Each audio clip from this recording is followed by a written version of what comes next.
Hi guys, welcome to Investing with JYK, and today we'll talk about L brands.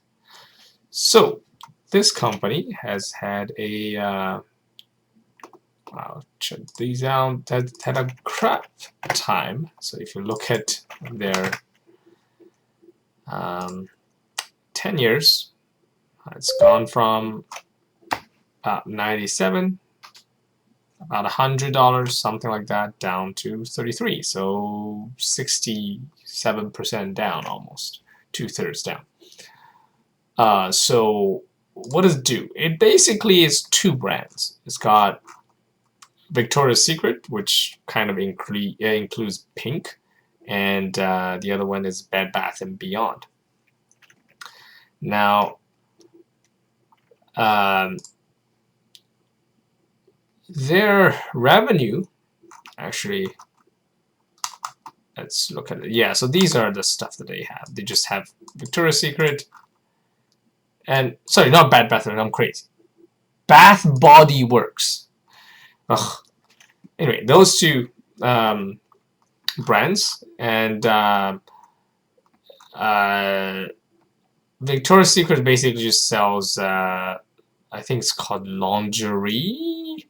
I can't pronounce it. It looks extremely weird, but okay, lingerie. Um, and Bath Body and Works sells lotions and stuff like that. Some things that I actually don't understand. Why would people buy from them? But that's me. I wouldn't personally. I have nothing to buy from Victoria's Secret either. But for example, my wife seems to like them. All right. So in terms of revenue, their revenue was pretty crap. Let's look at financials. Revenue. So revenue has been increasing since until 2017, and it started dropping off. And if you look at gross profit, the drop off happened at 2016, and then it's been down to now down to 5 billion. The top was 5.2, and you would think that given the drop of barely, not even 10%, the stock wouldn't move that much, but it is the stock lost 66% of the value. Well, the gross profit only lost less than 10%. The actual operating profit went down slightly more from 2.2 to 1.7, so 500 billion. So something like that. Let's just do the actual math. 1.7 divided by 2.19 minus 1. So you're looking at 22% decrease in operating profit. And net income has gone down by, so the top was 1.25, and now it's about 1. 983 divided by 1250. So again, 22%, around 22%. So the stock has fallen a lot more than the profit has. So that seems like an attractive opportunity. So I would like to look at this company in terms of what their competitive advantages are and whether those are sustainable. So Victoria's Secret. This stuff, actually, we could look at Bath Body and Works. According to Business Insider, it is the 69th favorite brand for millennials. So Victoria's Secret is the 15th, so that says it is 62% of the lingerie market. So that doesn't surprise me. So I'm thinking, like, who's competing with them? Maybe the American Eagle's lingerie brand, I think it's called Aerie. I think that might be a contender, but they are still very, very small. So Victoria's Secret definitely is still has a very strong brand image, and many the brand is recognized. Right, a lot of female friends that I have, they seem to recognize the brand, and the stores are also laid out in a fairly unique way.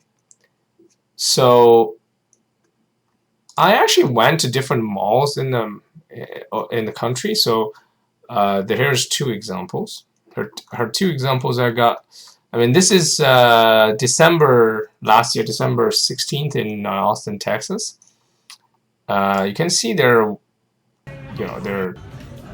essentially these. This is not very good, but this one is not too crowded. And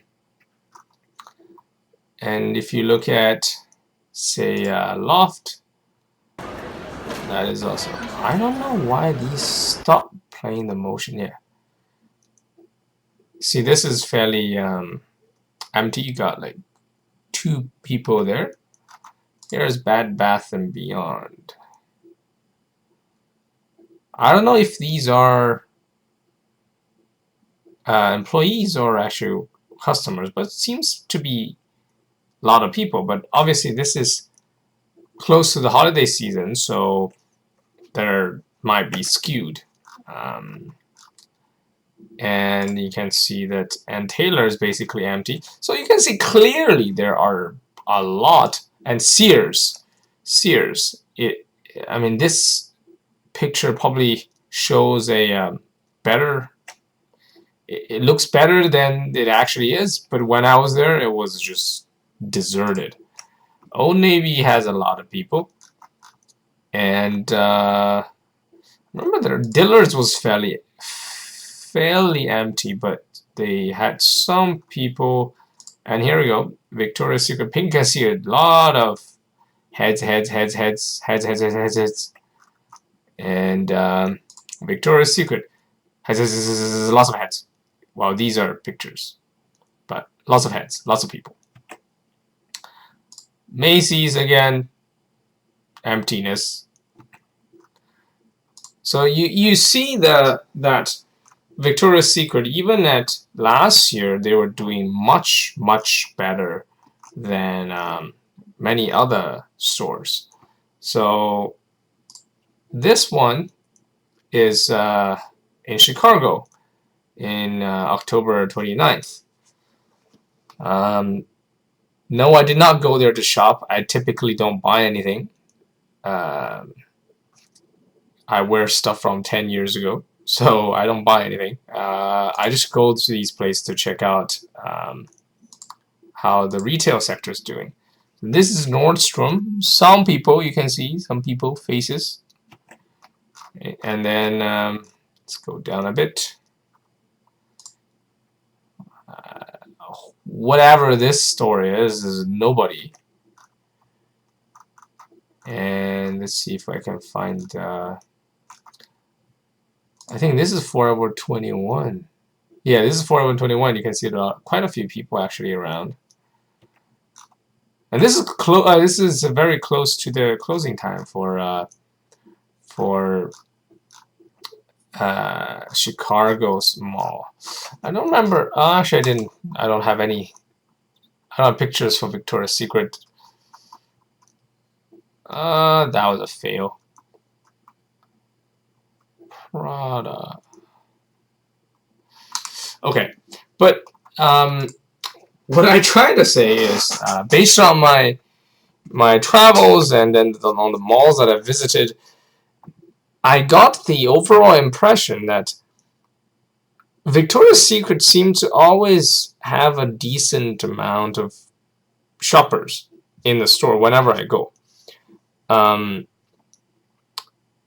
And Bed Bath Beyond, I didn't pay attention to them most of the time. I would just take a picture and leave, because I never even fathomed that a store that sells lotions and soap and stuff like that would be very popular. But apparently they are, just by looking at the the pictures that I took in the past. So clearly I was wrong. And now, what is common between those two retailers compared to, say, like Macy's? I think the major difference is that they have their own brand. There's no Macy's brand. For Victoria's Secret, you can basically either buy in their store or buy their own website. But at the same time, you can buy on Amazon from a third party. But this is quite ridiculous because, first of all, the price is just absolutely insane.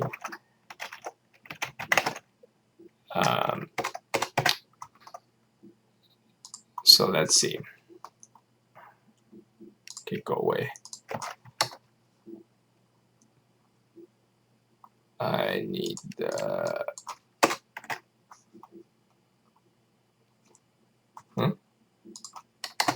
search.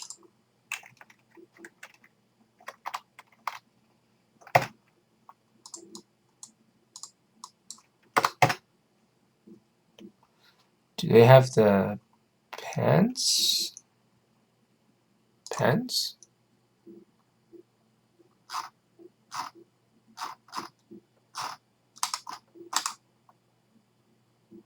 Oh God.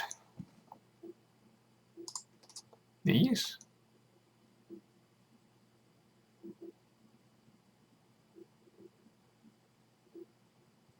Lace, I think. Yeah.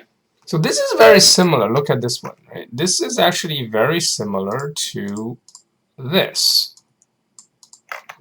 And for some reason, it's actually, yeah, look at that. So people were able to sell on Amazon at, let's say, like 23, and or you can buy in Victoria's Secret at 15 at least. So, and you can see these are actually not sold by Victoria's Secret. So Victoria's Secret itself doesn't actually sell on Amazon. They're all sold by third parties. So let's select some random stuff. You can see VS Shop Online. This one is, it's some random guy with 34 ratings. Clearly not the official Victoria's Secret. So that means if you want to buy Victoria's Secret, you can either buy in store or online, and they capture most of the. Not only they capture most of the margin, it also provides an exclusivity. So you specifically, you're looking for a specific kind of goods when you think about Victoria's Secret. It's not just compared to Macy's. Think about Macy's, and if I say Macy's, what do you think? It's a hodgepodge of clothing and home decoration things, right? For Victoria's Secret, you know exactly what you're buying. You're buying lingerie, and it's a particular brand. They have their own style, whatever style. I think they focus on sexy, I think. I don't actually know, but that. And similarly goes for Bath Body Works. And apparently, the stuff they sell are also made for them exclusively, I think. So all these things are branded Bath and Body Works. So basically, if you have a brand affinity, you can, if you identify with them. So they're more similar to, say, like the Body Shop instead of another thing like Bed Bath and Beyond. Bed Bath and Beyond don't actually have that many goods that have their own brand. So branding is quite important, I think, in here. So I am, at least neutral to positive to the outlook of both Bath Body Works and Victoria's Secret. So I think, currently at their PE, which is like less than 10 with some crazy yield like 7%, I think this is a good buy. So the another reason is if you look at their PE, say if you go to PE, right, if you compare it, so this at this moment the PE is the same as 2008. Now think about what happened in 2008. Everything was going to shit, and people had no money to spend and everything, and the stock dropped to 10 PE. Now it's even slightly lower than that. And if you look at PS, price to sale, at 2009 it was even lower, 0.3. At the moment it's just double that. So potentially there's, you know, if this thing goes through another 2009, maybe it will drop by 50%. But compared to just 1 or 2 years ago, you're getting a huge deal. Notice I did not mention PB because this company has a negative PB, and then you wonder, how is that possible? I thought the same, so I went to their balance sheet, sorry. In here, you can see that. So the balance sheet consists, for the current portion, mostly is just cash and inventories, as you would expect for a retailer. And not much receivable, very little receivable. It's either, I guess, somebody bought something and the money wasn't transferred. Yeah, something like that. I don't even understand how they get receivables, but whatever. Or maybe some weird people paid by check. And then they have some property and equipment, which is probably worth nothing. They don't manufacture anything, and all their properties, and the property is probably worth something. If they actually bought the land, it's probably worth something. But the equipment is just decorations, and you can't reuse these decorations. This is probably worthless. Goodwill, worthless. Trade names and intangible assets, worthless. And they have no other assets. If you look at that, basically they have current assets, some inventory and cash, and maybe some real estate. That's it. No other assets. Even with that, you can see that this total asset is smaller than total liabilities. Total liabilities. Where's my total liabilities? Well, okay, fine. You could add this up, but essentially you got, you know, like 2014 plus. Oh, excuse me. I'm so unprofessional. Yeah. 700 plus 830. We're already exceeding 8170, so you can see that it has more liability than it has assets. So by definition, this company is insolvent. But is it going bankrupt? So by going bankrupt, what really means is that it will no longer be able to service its debt obligations. Right? So its debt obligations are these long-term liability, long-term debt, basically. And these are its long-term debts. And then you think, like, how did it get itself into this kind of situation? How did it end up with zero shareholder equity?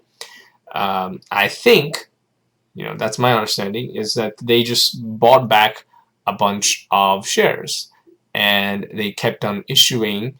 They bought back shares at above 1 PB. They kept issuing dividends, which draws down asset, in this case cash, and so eventually they got to negative equity.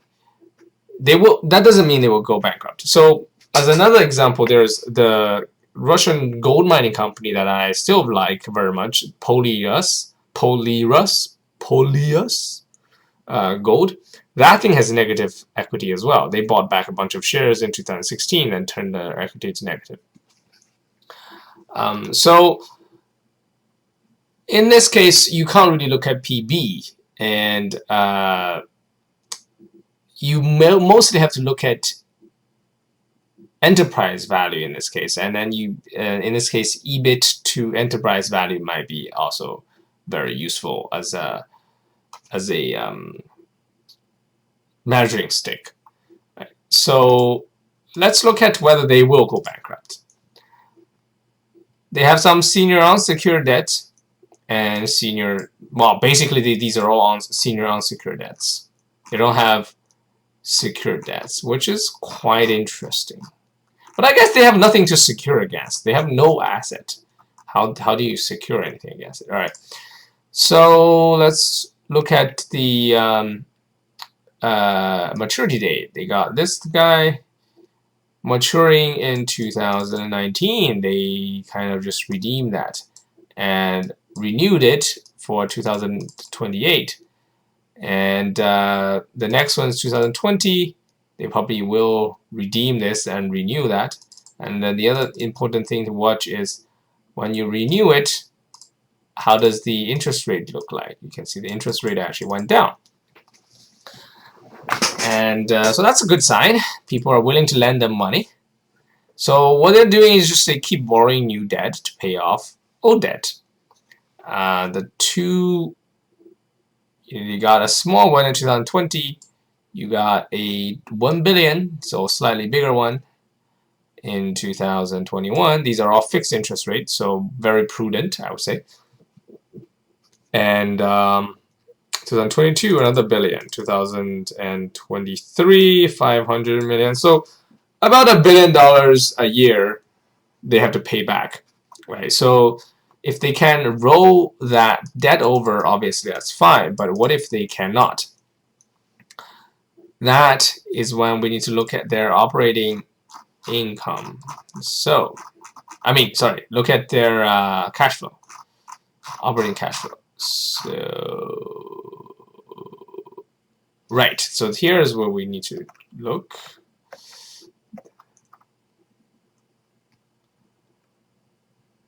Why is it 2016? This is ridiculous. Sorry, let's see. Yeah, this is 2017. Like, oh, wrong. I was looking at the wrong numbers. But things did not change too much. 2017.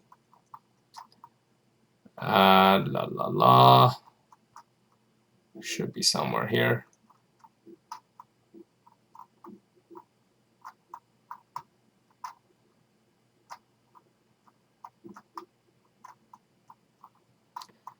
Sorry, I keep searching. Ugh. Consolidated balance sheets.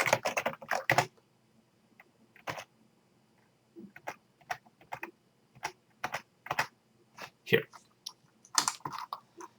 Well, looking at the deficits, it's very similar to what we looked at previously. And the debt we just looked at. Now we need to look at the cash flow, right? So 2017 cash flow was $1.4 billion provided by operating activities, and then 2016 was $2 billion, and 2015 is $2 billion. So if they are able to stabilize, which I think they will be able to pay $1 billion in debt each year. Their investing activities in capital expenditure is only around $700 million. So if they hold back just a little bit on their capex, they will be able to survive even with no access to the credit market. That is very important. So if in one way, this company is not very prudently managed, in the sense they managed to drive down their shareholder equity to negative, which means they don't actually have permanent capital that they can command.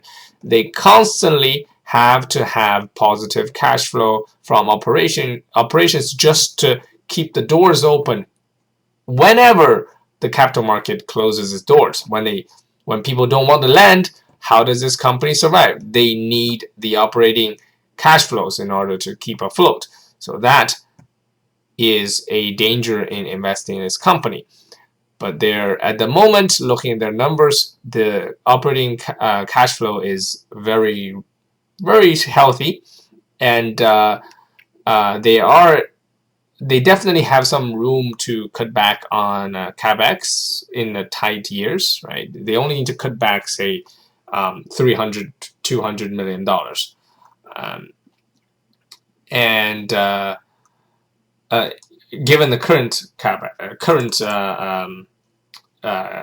operating cash flow, and worst case they can cut this all together and they will have 1.4 billion. So take another cut, they will probably have $1 billion in operating cash flow that they can use to repay their debt, and they have typically $1 billion or less per year. So they kind of had a ladder of debts so they can pay off, and it never gets too burdensome in a particular year, so to have a huge cash problem. And then they have some cash on hand too. They have about $1 billion, $2 billion. I think they have like $2 billion.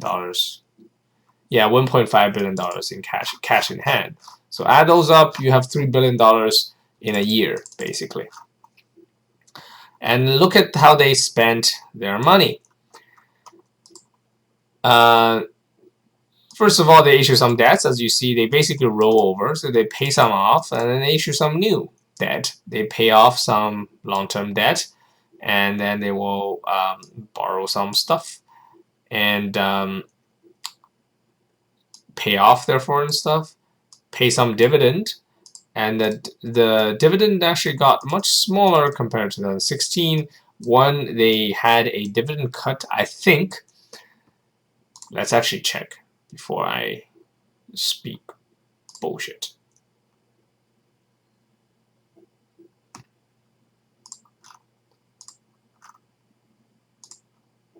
Right, they used to have this $2 special dividend, and in 2017 they don't. Right, so they cut their dividend, and they also repurchase stocks. That's kind of really weird in a sense that you're repurchasing stocks in this, but okay, whatever. That's what they do. And then they issue some to their employees as essentially the ISOs, incentive stock options or something. Out of these, in a pinch, they could cut out this for sure. They could cut out that, so $1 billion would be saved. And then this will go to zero. Essentially, nobody, in the worst time, people won't lend to you.